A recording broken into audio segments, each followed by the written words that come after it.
ರೈತ ತಾನು ಬೆಳೆದಿದ್ದನ್ನು ತಾನೇ ಮಾರಕ್ಕೆ ಕೆಲವು ಮಾರ್ಕೆಟ್ಗಳಿದಾವೆ, ಬಟ್ ಅದನ್ನ ಯುಟಿಲೈಸ್ ಮಾಡ್ಕೊಂತಲ್ಲ ನಮ್ ರೈತನು ಅಷ್ಟೇ. ಅಸಡ್ಡೆ ನಾವೇ ರೈತರಿಗೆ ನಮ್ಗೆ ಅಸಡ್ಡೆ ಇದೆ. ಇದು ಒಳ್ಳೆ ಲಾಭ ಸಿಗ್ತಾ ಸರ್ ನಿಮ್ಗೆ ಹಾಕೊಟ್ರ ಇಲ್ಲಿ ಶ್ರೀನಿವಾಸಪುರಕ್ಕಿಂತ ಬೆಸ್ಟಾ? ಶ್ರೀನಿವಾಸದಿಂದ ಹಿಂಗೆ ಒಳ್ಳೇದು, ಒಳ್ಳೆ ಅನುಕೂಲ ಐತೆ, ಬಾಡಿಗೆ ಕಡಿಮೆ, ರೇಟು ನೋಡಿದ್ರೆ ರಾತ್ರಿ 10 ಗಂಟೆ 11 ಗಂಟೆ 1 ಗಂಟೆ 4 ಗಂಟೆ ಬೆಳಿಗ್ಗೆ ಅನುಕೂಲ ಚೆನ್ನಾಗೈತೆ ನಮ್ಗೆ. ಸರ್ ಇಲ್ಲಿ ಈಗ ಹೆಚ್ಚು ಕಡಿಮೆ ಇಲ್ಲಿನ ಸ್ಥಳೀಯ ರೈತರು ಇಲ್ಲಿನ ಬೆಳೆಯುವಂತ ಮಾವು ಶ್ರೀನಿವಾಸಪುರಕ್ಕೆ ಹೋಗ್ಬೇಕಾಯ್ತು.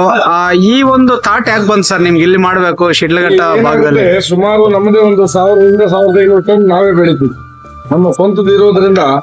ಈಗ ಸುಮಾರು ನಾನು ಚಿಕ್ಕ ವಯಸ್ಸಿನಿಂದ ಒಂದು 10 ವರ್ಷ ನನಗೆ ವಯಸ್ಸು. ಆವಾಗಲಿಂದ ನಮ್ಮ ತಂದೆಯವ್ರ ಜೊತೆಲಿ ಈ ಮಾವಿನ ಹಣ್ಣು ವ್ಯಾಪಾರ ಇಟ್ಕೊಂಡಿದೀವಿ ಸ್ವಂತದ್ದು. ಅದಾದ್ಮೇಲೆ ಒಂದು 15 ವರ್ಷದಿಂದ ನಾವು ಶುರು ಮಾಡಿದ್ವಿ ಬೇರೆ ಹೊರಗಡೆಯಿಂದ ಬೈ ಮಾಡಿ ಮಾಡೋದು. ಈಗ ಇಲ್ಲಿನ ಸ್ಥಳೀಯ ರೈತರಿಗೆ ಬಹಳ ತೊಂದರೆ ಇರೋದ್ರಿಂದ ಇವತ್ತು ಇದೊಂದು ಸ್ಟಾರ್ಟ್ ಮಾಡಿ ಮಾಡೋಣ ಅಂತ ಹೇಳಿ ಒಂದು ಅನಿಸಿಕೆ ಬಂತು. ಇದರಿಂದ ನಿಮಗೆ ಬೇಕಾದ್ರೆ ವಿಚಾರಿಸಿ ನೋಡಿ, ಒಳ್ಳೇದಾಗಿದೆ ಇಲ್ಲ ಇದರಿಂದ ಏನೋ ತೊಂದರೆ ಆಗಿದೆ ಅಂತ ಗೊತ್ತಾಗುತ್ತೆ. ಇಲ್ಲ ಪಬ್ಲಿಕ್ ಎಲ್ಲ ನಮ್ಗೆ ಈ ಒಂದು ಜೀವ ಉಳಿತು ಅಂತ ಹೇಳ್ತಾ ಇದಾರೆ. ಯಾಕಂದ್ರೆ ಕ್ರೈಸಿಸ್ ಅಲ್ಲಿ ಇದು ಒಂಥರ ಮಾವಿನಕಾಯಿ ಹಣ್ಣದು ಏನಾಗಿದೆ ನೋಡಿ, ಇವತ್ತು ಒಂದು ಟನ್ 2ರಿಂದ 3 ಸಾವಿರಕ್ಕೆ ಫಿಕ್ಸ್ ಮಾಡಿದ್ದಾರೆ. ಏನು ತೋತಾಪುರಿ 2026ನೇ ಇಸ್ವಿಯಲ್ಲಿ ಮಾವಿನ ಹಣ್ಣು ರೇಟು 2ರಿಂದ 3 ಸಾವಿರ ಒಂದು ಟನ್ಗೆ. ಅಂದ್ರೆ ಅಲ್ಲಿಗೆ ರೈತ ಬೆಳೆಯೋದೇನಕ್ಕೆ? ಈಗ ಸುಮಾರು ಜನ ನನ್ನನ್ನು ಅಪ್ರೋಚ್ ಮಾಡಿದ್ರೆ, ಅಣ್ಣ ಈ ಸರ್ತಿ ಕರೆದು ಬಿಡ್ತೀವಿ ನಾವು ಮಾವಿನ ಗಿಡಗಳೆಲ್ಲ ಅಂತ ಹೇಳಿ. ಬೇಡ ಕಡಿಬೇಡ್ರಿ, ಈ ವರ್ಷದಲ್ಲಿ ನಾವೊಂದು ಜ್ಯೂಸ್ ಫ್ಯಾಕ್ಟ್ರಿ ನಾನೇ ಸ್ಟಾರ್ಟ್ ಮಾಡ್ತೀನಿ.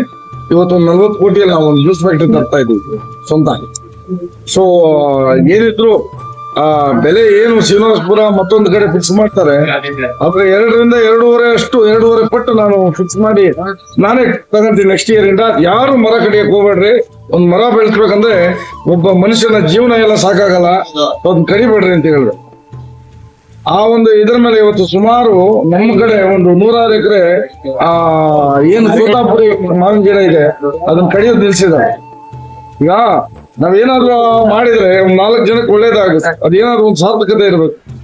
ಆ ಒಂದು ಮುಂದಾಲೋಚನೆ ಇಟ್ಕೊಂಡು ಇದನ್ನ ಸ್ಟಾರ್ಟ್ ಮಾಡಿದೆ ಸರ್. ಈ ವರ್ಷ ಮತ್ತೊಂದು ಹೇಳ್ಬೇಕಂದ್ರೆ ಬಹಳ ಆಶ್ಚರ್ಯ ಅಂದ್ರೆ, ನಮ್ಮ ಸ್ವಂತ ಬೆಳೆದಿರೋದು ಬಿಟ್ಟು ಬೇರೆ ಹೊರಗಿನವ್ರದ್ದು ರೈತರದ್ದು ಒಂದು 15ರಿಂದ 20 ಟನ್ ಡೈಲಿ ಅರೈವಲ್ಸ್ ಬರ್ಬೋದು ಅಂತ ನಾನು ಅಂದಾಜು ಇಟ್ಕೊಂಡಿದ್ದೀನಿ.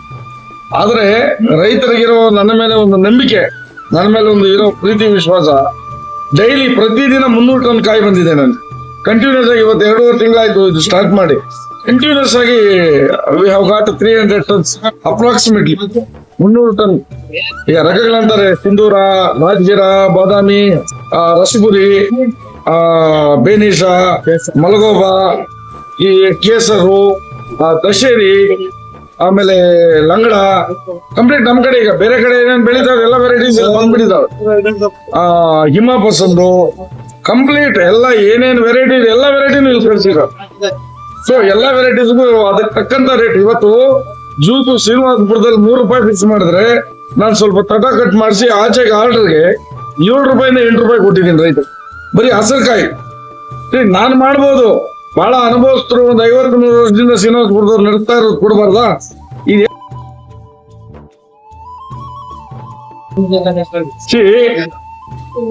ನಾನೊಂದು ಹೇಳಕ್ ಇಷ್ಟಪಡ್ತೀನಿ, ರೈತರಿಗೆ ಏನನ್ನೇ ಆದ್ರೂ this is crime to the India, to the nation. ಯಾಕಂದ್ರೆ ರೈತ ಚೆನ್ನಾಗಿದ್ರೆ ಎಲ್ಲ ಚೆನ್ನಾಗಿರ್ತಾರೆ.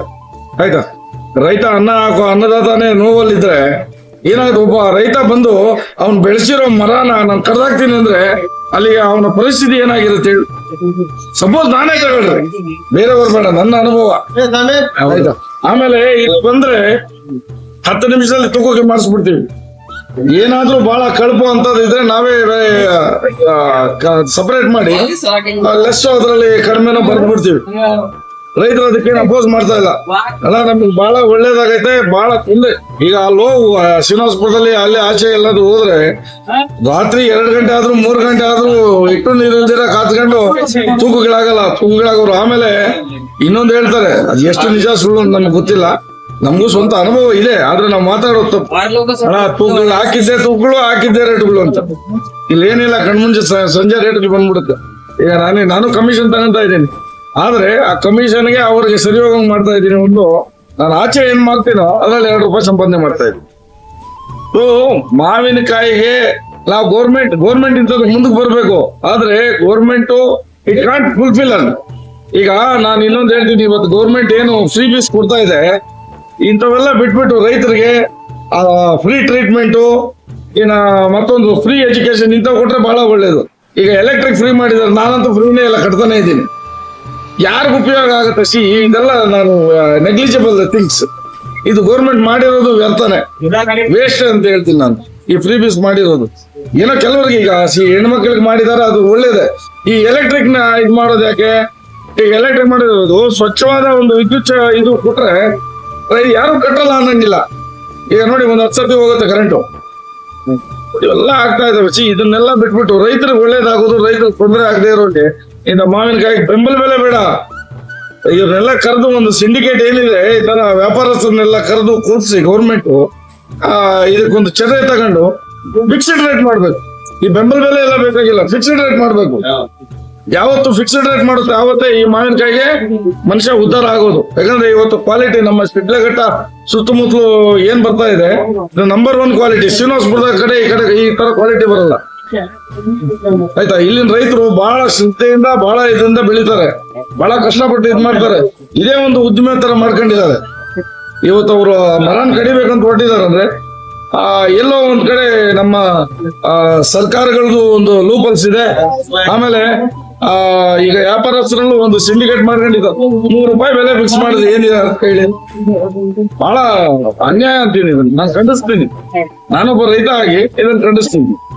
ಸರ್, ಏನ್ ಇಲ್ಲಿ ಮಂಡಿ ಮಾಡಿರೋದ್ರಿಂದ ಸ್ಥಳೀಯವಾಗಿ ಇಲ್ಲಿ ಲೇಬರ್ಸ್ಗೆ ಎಷ್ಟು ಜನ ಇಲ್ಲಿ ಲೇಬರ್ಸ್ ಬರ್ತಾರೆ ಸರ್? ಆಲ್ಮೋಸ್ಟ್ ಈಗ ಹೆಚ್ಚು ಕಡಿಮೆ 100-150 ಜನ ಕೆಲಸ ಸಿಗ್ದಂಗಾಗಿದೆ. ಅದ್ರ ಮೇಲೆ ಇಲ್ಲಿ ಮಂಡಿ ಮಾಡಿರೋದ್ರಿಂದ ಎಲ್ಲದಕ್ಕಿಂತ ಹೆಚ್ಚಾಗಿ ಈ ಬಾಡಿಗೆ ಗಾಡಿಗಳವ್ರಿಗೆ ಏನು ಈ 407 ಏಸ್ ಗಾಡಿ, ಸಣ್ಣ ಪುಟ್ಟ ಗಾಡಿಗಳು ಇಟ್ಕೊಂಡಿದ್ದಾರೆ, ಅವ್ರಿಗೂ ಬಹಳ ಒಂದು ಉಪಯೋಗ ಆಗಿದೆ. ಈಗ ಲಾರಿಗಳವ್ರಿಗೆ ಉಪಯೋಗ. ಇವತ್ತು ನಾನು 10-15 ಲಕ್ಷ ರೂಪಾಯಿ ಬಾಡಿಗೆ ಆಗುತ್ತೆ ನಂದು ಡೈಲಿ, ಏನು ಹೊರಗಡೆ ಕಳ್ಸಕ್ಕೆ. ಅದಾದ್ಮೇಲೆ ಈ ಪ್ಯಾಕರ್ಸ್ಗೆ, ಈಗ ಪ್ಯಾಕರ್ಸ್ ನಮ್ ಕಡೆ ಕರೆಕ್ಟ್ ಆಗಿ ಇದು ಮಾಡೋರಿಲ್ಲ, ಅದೇ ಹೊರಗಿಂದ ನಾನು ಕರ್ಸಿದ್ದೀನಿ. ಅವ್ರಿಗೊಂದು 50 ಜನ ಕೆಲಸ ಕೊಟ್ಟಿದ್ದೀನಿ ನಾನು. ಬಟ್ ಇದೆಲ್ಲದಕ್ಕಿಂತ ನನಗೊಂದು ಖುಷಿ ಅಂದ್ರೆ ರೈತರ ಮುಖದಲ್ಲಿ ಒಂಥರ ಸಂತೋಷ ಇದೆ. ನಾನು 1 ರೂಪಾಯಿ ಸಂಪಾದನೆ ಮಾಡ್ತೀನ ತಿಂತೀನ ಇಲ್ಲ, ಅದು ನನ್ಗಲ್ಲ.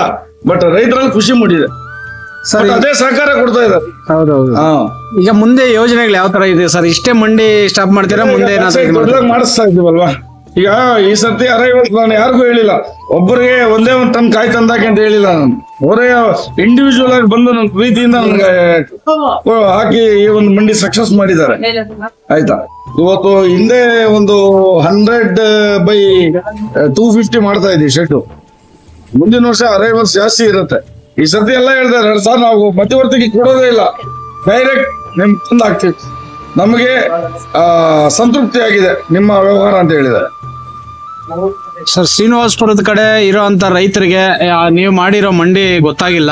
ಇಲ್ಲ, ಶ್ರೀನಿವಾಸಪುರ, ಬಾಗೇಪಲ್ಲಿ, ಈ ಕಡೆ ಮುಳ್ಬಾಗಲ್ಲು, ಅಲ್ಲಿಂದಾನು ನನ್ ಕಾಯಿ ಬರ್ತಾ ಇದೆ, ಆಲ್ಮೋಸ್ಟ್ ಬರ್ತಾ ಇದೆ. ಇದು ವರ್ಷ ಪೂರ್ತಿ ಕಂಟಿನ್ಯೂ ಆಗುತ್ತಾ ಸರ್ ಇಲ್ಲಿ ಎಲ್ಲ? ವರ್ಷ ಪೂರ್ತಿ ಎಲ್ಲಾ ಟೈಪ್ ಸೀಸನ್ ಫ್ರೂಟ್ಸ್ ಇರುತ್ತೆ ಇಲ್ಲಿ. ಆಮೇಲೆ ಮಾವಿನಕಾಯಿಗೆ ಬರೀ ಸೀಸನ್ ಅಂತದ್ ಏನಿಲ್ಲ, ನಾವು ವರ್ಷ ಪೂರ್ತಿ ನಮ್ಮ ಹತ್ರ ಅವೈಲಬಿಲಿಟಿ ಇದೆ all over the year. Sir, ಈ ಒಂದು ಮಂಡಿಗೆ ಬರ್ಬೇಕಂತ ಹೇಳಿದ್ರೆ ಅಡ್ರೆಸ್ ಎಲ್ಲಿ, ಯಾವ ತರದ ಸರ್? ಬೊಮ್ಮನಹಳ್ಳಿ, ಶಿಡ್ಲಘಟ್ಟ ತಾಲೂಕು, ಸರ್ವೆ ನಂಬರ್ 20/4, ನಮ್ದೇ ಜಮೀನು. ಇಲ್ಲೇ ನಾದಾಸ್ ಕೆಫೆ ನಮ್ಗಿದೆ, ಆ ಕೆಫೆ ಹತ್ರನೇ ಇಲ್ಲ ಸರ್. ಪಂಚಾಯತ್ ರೆಡ್ಡಿ ಅಣ್ಣ ಅಂದ್ರೆ ಏನ್ ಖ್ಯಾತ ಉದ್ಯಮಿಗಳು, ರಾಜಕಾರಣಿಗಳು ಅಂತಾರೆ. ಈ ಶೇಡ್ ನೋಡೇ ಇರಲ್ಲ. ಅಲ್ಲ, ಈಗ ಉದ್ದಿಮೆ ಅಂದ್ರೆ ಸಣ್ಣ ದೊಡ್ಡದೇನಿಲ್ಲ. ಇವತ್ತು ನಾನು ಹಸ ತೊಳಿತೀನಿ, ತೋಟದಲ್ಲಿ ಕೆಲಸ ಮಾಡ್ತೀನಿ, ಏನು ಹಾಲ್ ಕರಿತೀನಿ, ಬೇರೆ ಎಲ್ಲಾ ಕೆಲಸ ಮಾಡ್ತೀನಿ. ಉದ್ದಿಮೆ ಅನ್ನೋದು ಯಾವ್ದು ದೊಡ್ಡದು ಅಲ್ಲ, ಚಿಕ್ಕದು ಅಲ್ಲ. ಆಯ್ತಾ? ನಾವು ಹುಟ್ಟಿರೋದು ರೈತರಂಗೆ. ನಮ್ಮ ವೃತ್ತಿ ಧರ್ಮ ಏನು? ರೈತ ವೃತ್ತಿ. ಆಯ್ತಾ?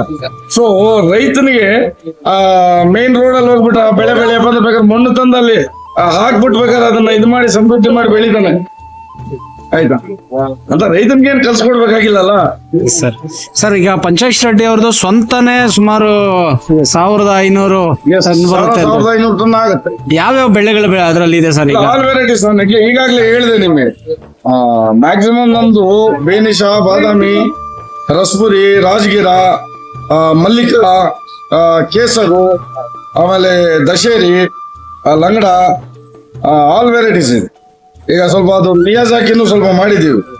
ಸುಮ್ಮನೆ ಅದೆಲ್ಲ ಬೋಗಸ್, ಅದೆಲ್ಲ ಮಿಯಾಜಾಕಿ ಲಕ್ಷ ಹೋಗುತ್ತೆ, 1000 ಹೋಗುತ್ತೆ. ಅದೆಲ್ಲ ಸೇಮ್ ಮಾವಿನಕಾಯಿ ಅಷ್ಟೇ, ಒಂದು 50-100 ರೂಪಾಯಿ ಜಾಸ್ತಿ ಹೋಗ್ಬೋದು ಅಷ್ಟೇ, ಅಷ್ಟ್ಬಿಟ್ರೆ ಏನ್ ಬೇರೆ ಇಲ್ಲ. ಸರ್ ಈಗ ಮಂಡಿ ಮಾಡಿರೋ ಉದ್ದೇಶನೂ ಹೇಳಿದ್ರೆ ಲೇಬರ್ಸ್ ಅನುಕೂಲ ಆಗ್ಬೇಕು, ಈ ಸ್ಥಳೀಯವಾಗಿ ರೈತರು ಉಳಿಬೇಕು ಅಂತ. ಇದು 24 ಗಂಟೆ ಅವೈಲೇಬಲ್ ಇರುತ್ತಾ ಸರ್ ಇದು? ಏನ್ ಹೇಳಿ, 24 hours round the clock availability ಇರುತ್ತೆ. ಏನಂದ್ರೆ ಇದು ಹಸಿ ವ್ಯಾಪಾರ. ನಾವು 1 ದಿವಸ 2 ದಿವಸ ಸಂಸ್ಕರಣೆ ಮಾಡಕ್ ಕಟ್ಕಲಿಲ್ಲ. ಈಗ ನಾವು ಅದು ಒಂದು ಸಂಸ್ಕರಣಾ ಘಟಕ ಮಾಡ್ತೀವಿ, ಕರೆಂಟ್ ಅಟ್ಮಾಸ್ಫಿಯರ್ ಸ್ಟೋರೇಜ್ ಅಂತ ಹೇಳಿ 1-2 ತಿಂಗಳು ಇದ್ ಮಾಡಕ್ ಮಾಡ್ತಾ ಇದ್ವಿ. ಆಯ್ತಾ, ಇನ್ನ ಎಕ್ಸ್ಪೋರ್ಟ್ ಗೆ ಬೇರೆ ಕಡೆ ನಮ್ಗೆ ನಡೀತಾ ಇದೆ. ಅದನ್ನ ಈಗಾಗ್ಲೇ ಬೇಡ, ಇನ್ನು ಅದು ಜಸ್ಟ್ ಈಗ ಮೊಳಕೆ ಹೊಡೆದಿದೆ. ಅದನ್ನ ಈಗಾಗ್ಲೇ ಹೇಳೋದು ಚೆನ್ನಾಗಿರಲ್ಲ. ತಾವು ಸರ್ಕಾರಕ್ಕೆ ಈಗ ರೈತರೆಲ್ಲ ಒಗ್ಗೂಡಿ ಇದ್ ಮಾಡ್ಬೇಕು, ಒಂದಾಗ್ಬೇಕು. ಈಗ ರೈತ ತನ್ನ ಬೆಳೆನ, ಈಗ ಗೌರ್ಮೆಂಟ್ ಸಾಕಷ್ಟು ಇವು ತಂದಿದೆ ಯೋಜನೆಗಳನ್ನ. ರೈತ ತಾನು ಬೆಳೆದಿದ್ದನ್ನು ತಾನೇ ಮಾರಕ್ಕೆ ಕೆಲವು ಮಾರ್ಕೆಟ್ಗಳಿದಾವೆ, ಬಟ್ ಅದನ್ನ ಯುಟಿಲೈಸ್ ಮಾಡ್ಕೊಂತಲ್ಲ ನಮ್ ರೈತನು ಅಷ್ಟೇ.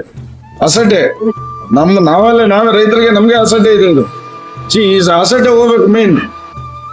ಇದು ಹೋದ್ರೆ ನಾವು ಉದ್ಧಾರ ಆಗ್ಬೋದು. ಮುಂದಿನ ಬೆಳೆಗಳು ಈಗ ಚಿಲ್ಲರೆ ಬೆಳೆ ಟೊಮೆಟೊ ಹಾಕಿ ಲಾಸ್ ಆಗಿ ಬೀದಿಗೆ ಬರೋ ಅಂತ ರೈತರಿಗೆ ಮುಂದಿನ ಮಾವಿನಕಾಯಿ ಬೆಳೆಯಿಂದ ಉತ್ತಮ ಅಂತ ಹೇಳ್ತಾ ಇದ್ದಾರೆ. ಹಾರ್ಟಿಕಲ್ಚರ್ ಕ್ರಾಪ್ಸ್ ಏನಿದೆ, ಸ್ಟ್ಯಾಂಡಿಂಗ್ ಕ್ರಾಪ್ಸ್, ಇದ್ರಲ್ಲಿ ಲಾಸ್ ಬರಕ್ ಸಾಧ್ಯನೇ ಇಲ್ಲ. ಅದು ಹಂಗಂತೇಳಿ ಬೆಳೆಯೋದ್ ಬಿಟ್ಬಿಡಿ ಅಂತ ನಾವ್ ಹೇಳಕ್ ಹೋಗಲ್ಲ. ಸೈಂಟಿಫಿಕ್ ಆಗಿ ಬೆಳಿಬೇಕು. ಈಗ ಯಾರು ಈಗ ಕಮರ್ಷಿಯಲ್ ಆಗಿ ಮಾಡ್ತಾ ಇಲ್ಲ. ಈಗ ಏನು ರೇಷ್ಮೆ ಬೆಳೀತಾ ಇದೀವಿ, ಮುಂಚೆ 1000 ಮಟ್ಟೆ ಬೆಳೆಯೋರು, 1500 ಮಟ್ಟೆ ಬೆಳೆಯೋರು ಇದ್ರು. ಈಗ ಏನಾಗ್ಬಿಟ್ಟಿದೆ, 50 ಮಟ್ಟೆಗೆ ಬಂದಿದ್ದಾರೆ. ಆಯ್ತಾ, ಏನಾಗಿದೆ, ಕಮರ್ಷಿಯಲ್ ಆಗಿ ದೊಡ್ಡದಾಗಿ ಮಾಡಿದ್ರೆ ಏನಾಗಿರ್ತದೆ. ಈಗ ಏನಾಗಿದೆ, 50 ಮಟ್ಟೆ ಬೆಳೆದ ಕೂಲಿವರೆಗೆ ನಮ್ಗೆ ಏನೋ ತಿನ್ನೋ ಊಟಕ್ಕೆ ಸರಿ ಹೋಗುತ್ತೆ ಅಷ್ಟೇ. ಪ್ರತಿಯೊಂದರಲ್ಲೂ ಅದೇ ಇದೆ. Thank you sir. ಜನ ಅವರೇ, ತಾವು ಒಬ್ಬ ರೈತರಾಗಿದ್ದೀರಿ, ತೋಪುಗಳು ಕೊಂಡ್ತೀರಿ. ಪ್ರತಿ ವರ್ಷನೂ ಮಾವಿನಕಾಯಿ ಬಂದಾಗ ಶ್ರೀನಿವಾಸಪುರಕ್ಕೆ ಹೋಗ್ತಾ ಇದ್ದೀರಿ. ಯಾವ ತರ ಅನಿಸ್ತು ಇಲ್ಲಿ ಸ್ಥಳೀಯವಾಗಿ ನಿಮ್ಗೆ ಮಂಡಿ ಆಗಿರೋದಕ್ಕೆ? ನಮಗೆ ಶ್ರೀನಿವಾಸದಿಂದ ಇಲ್ಲಿಗೆ ಒಳ್ಳೆ ಅನುಕೂಲ ಐತೆ. ಬಾಡಿಗೆ ಕಡಿಮೆ, ರೇಟು ಸುತ್ತ ನೋಡಿದ್ರೆ ರಾತ್ರಿ 10 ಗಂಟೆ, 11 ಗಂಟೆ, 1 ಗಂಟೆ, 4 ಗಂಟೆ ಬೆಳಿಗ್ಗೆ ಅನುಕೂಲ ಚೆನ್ನಾಗೈತೆ ನಮ್ಗೆ. ಈಗ ಇದರಿಂದ ಯಾರಿಗೆ ಪ್ರಯೋಜನ ಆಯ್ತು ಸರ್? ನಮ್ಮ ವ್ಯಾಪಾರಸ್ಥರು, ರೈತರು ಎಲ್ರಿಗೂ ಅನುಕೂಲ ಆಯ್ತು. ಇಲ್ಲಿ ಮಂಡಿ ಇಲ್ಲಿ ಸುಮಾರು ಏನು ಕೊಂಡಂತ ಮಾಲೀಕರು ಶ್ರೀನಿವಾಸಪುರದಲ್ಲಿ ಬಹಳ ಮೋಸಗಳು ನಡೀತಾ ಇತ್ತು ಅಂತ ಹೇಳಿದ್ರು. ಹೇಗೆ ಸರ್ ಅಲ್ಲಿಗೂ ಇಲ್ಲಿಗೆ ಡಿಫ್ರೆನ್ಸ್ ಏನು? ನೀವ್ ಹೇಳ್ತಾ ಇಲ್ಲ, ಅಲ್ಲಿಗಿಂತ ಇಲ್ಲಿ ಒಳ್ಳೆ ವ್ಯವಹಾರ ನಡೀತಾ ಐತೆ, ಚೆನ್ನಾಗೈತೆ, ಬಿಸ್ನೆಸ್ ಚೆನ್ನಾಗೈತೆ, ನಮ್ಗೆ ಅನುಕೂಲ ಏನ್ ಚೆನ್ನಾಗೈತೆ. ಹತ್ರ ಬಾಡಿಗೆ ಕಡಿಮೆ, 1000 ರೂಪಾಯಿ 1500 ರೂಪಾಯಿ ಕೊಟ್ರೆ ಬರ್ತೈತೆ. ಹಾಗಾದ್ರೆ 3500, 4000, 5000 ಬಾಡಿಗೆ ಕೊಡ್ಬೇಕು. ಈ ವರ್ಷ ಫುಲ್ ರೇಟ್ ಬಿದ್ದೋಯ್ತು ಅಂತ ಹೇಳಿದ್ರು. ಈಗ ಇಲ್ಲಿ ಮಾರಾಟ ಮಾಡಿದ್ದಕ್ಕೆ ಏನಾದ್ರು ನಿಮ್ಗೆ ಅನುಕೂಲ ಆಯ್ತಾ? ನಮ್ಮ ವ್ಯಾಪಾರಸ್ಥರು ಕೆಲವು ಜನ ಉಳಿಬೇಕಂದ್ರೆ ಇಲ್ಲಿ ಮಂಡಿ ಆಗಿರೋದು ಸ್ವತಃ ಉಳಿದಿರೋದು. ಇಲ್ಲ ಅಂದ್ರೆ ಶ್ರೀನಿವಾಸಪುರಕ್ಕೆ ಹೋಗಿದ್ರೆ ಎಲ್ಲ ಕ್ಲೀನ್ ಆಗ್ತದೆ. ಅದರಿಂದ ಇಲ್ಲಿ ಅನುಕೂಲ ಚೆನ್ನಾಗೈತಿ. ನಿಮ್ದು ಯಾವ ಊರು ಸರ್? ಯಾವ ನೀವು ರೈತರು, ಇದು ಮಾಲೀಕರ? ಅಲ್ಲ, ನಾವು ತಗೊಂಡ್ ಬಂದು ಹಾಕಿರೋದು. ಅಂದ್ರೆ ಒಳ್ಳೆ ಅನುಕೂಲ ಆಯ್ತು ನಮ್ಗೆ. Okay sir. ಎಷ್ಟು ಇದುವರೆಗೂ ನೀವು ಮಾಡಿದ್ದೀರಿ ವ್ಯಾಪಾರ? 30 ರೂಪಾಯಿ ಮಾರಿದ್ರಾ ನೀವು? ನೀವೇ ಮಾರಾಕತ್ರ ಈಗ? ನಿಮ್ದೇನ ಲೋಡ್ ಅದು? ಒಳ್ಳೆ ಲಾಭ ಸಿಗ್ತಾ ಸರ್ ನಿಮ್ಗೆ? ಹಾಕೊಟ್ರ ಇಲ್ಲಿ ಶ್ರೀನಿವಾಸಪುರಕ್ಕಿಂತ ಬೆಸ್ಟಾ?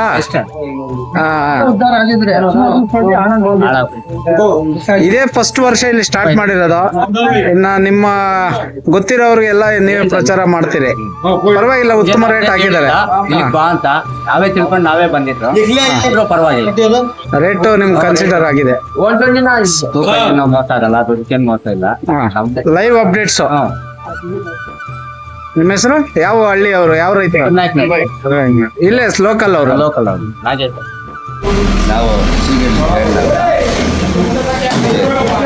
ನಾವು ಗಾಡಿ ಬಾಡಿಗೆಗೆ ಬಂದಿದ್ದೀವಿ.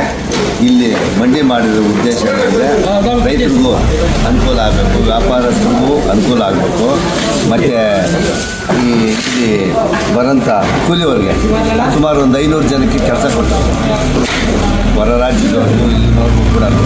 ಈ ಒಂದು ಇದರಿಂದ ಎಲ್ರಿಗೂ ಅನುಕೂಲನೇ, ಬಾಡಿಗೆ ಎಲ್ರಿಗೂ ವ್ಯಾಪಾರಸ್ಥರಿಗೆ ಅನುಕೂಲ ಆಗ್ತದೆ, ಅವ್ರು ಕೂಡ ಬಾಡಿಗೆನೂ ಕಡಿಮೆ ಬೀಳ್ತದೆ. ಅವರು ಹೆಸರು ಹೇಳ್ಕೊಂಡು ಒಂದು 5 ಜನ ಊಟ ಮಾಡ್ತಿದ್ದಾರೆ ನಮ್ಮ ರೆಡ್ಡಿಯವರ ಹೆಸರು. ಈ ಮಂಡಿ ಶ್ರೀನಿವಾಸಪುರದಲ್ಲೇ ಇತ್ತು, ಆ ಕಡೆ ಹೋಗ್ಬೇಕಾಯ್ತು ಮಾವಿನ ಮಾರಾಟಕ್ಕೆ. ಈಗ ಅಲ್ಲಿಂದ ಇಲ್ಲಿಗೆ ಬಂದಿರೋದಕ್ಕೆ ಇವರು ಸ್ಥಳೀಯದಲ್ಲೇ ಮಾಡಿರೋದಕ್ಕೆ ಯಾವ ಥರ ಆಯಿತು ಅನುಕೂಲ? ಸ್ಥಳೀಯವಾಗಿ ಇಲ್ಲಿ ಮಾಡಿರೋದಕ್ಕೆ ಯಾವ ಥರ ಅನುಕೂಲ ಆಯಿತು? ರೈತರಿಗೆ ಎಲ್ಲ ವಿಧವಾಗಿ ಅನುಕೂಲ ಆಗುತ್ತೆ. ಒಂದೇ ಥರ ಅಲ್ಲ, ಎಲ್ರಿಗೂ ಅವ್ರಿಗೆ ಅಂತಲ್ಲ, ಎಲ್ರಿಗೂ ಅನುಕೂಲನೇ.